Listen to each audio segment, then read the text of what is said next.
Greg Williams, head coach at Utah Valley University, after a road victory over the Air Force Academy. First question was, how tough was that jaunt over the Rockies to get here in the snow?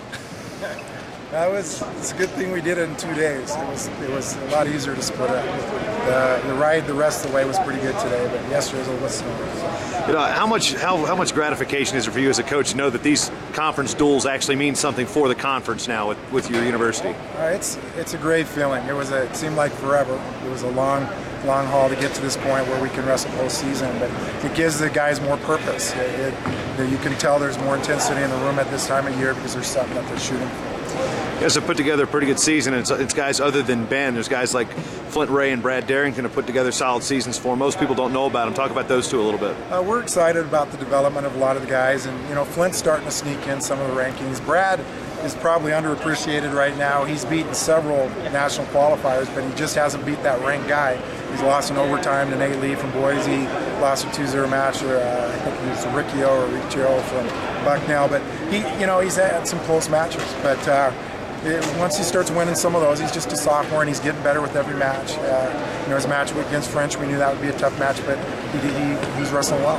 One thing, and we talked to Ben earlier in the season, he had mentioned that your team's probably some of the oldest guys in the country with the dynamic of the Mormon missions coming back. Talk about the ages of your guys, and maybe be just sophomores and juniors already in their mid-20s. Well, it's a plus and a minus. I mean, it's a situation where we have mature guys. They make good decisions in our room. We feel really good about their schooling and what they're doing and their social lives. We don't have to worry about them too much, but it's a long haul back after 2 years. Wrestling's such an instinctive sport.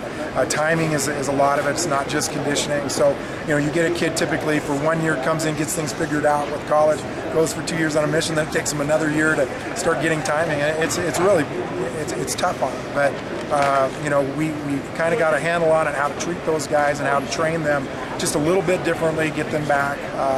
But they are mature. And but we like the discipline that's in the room.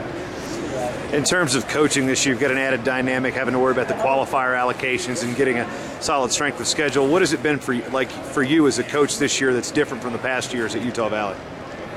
As far as getting ready for postseason, it's an extra month than what we've had, and we have to gear up that way.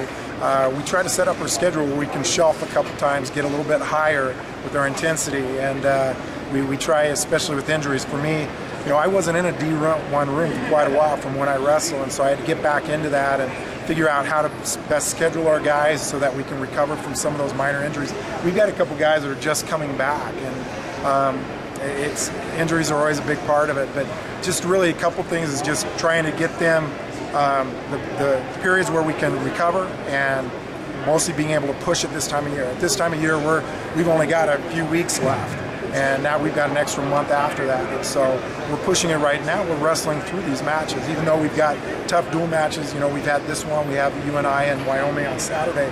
We've got to wrestle through these because it's more important that we're ready for conference. Our guys have to learn how to do that. We've talked about it all year, though, and mentally they're ready for what we're doing.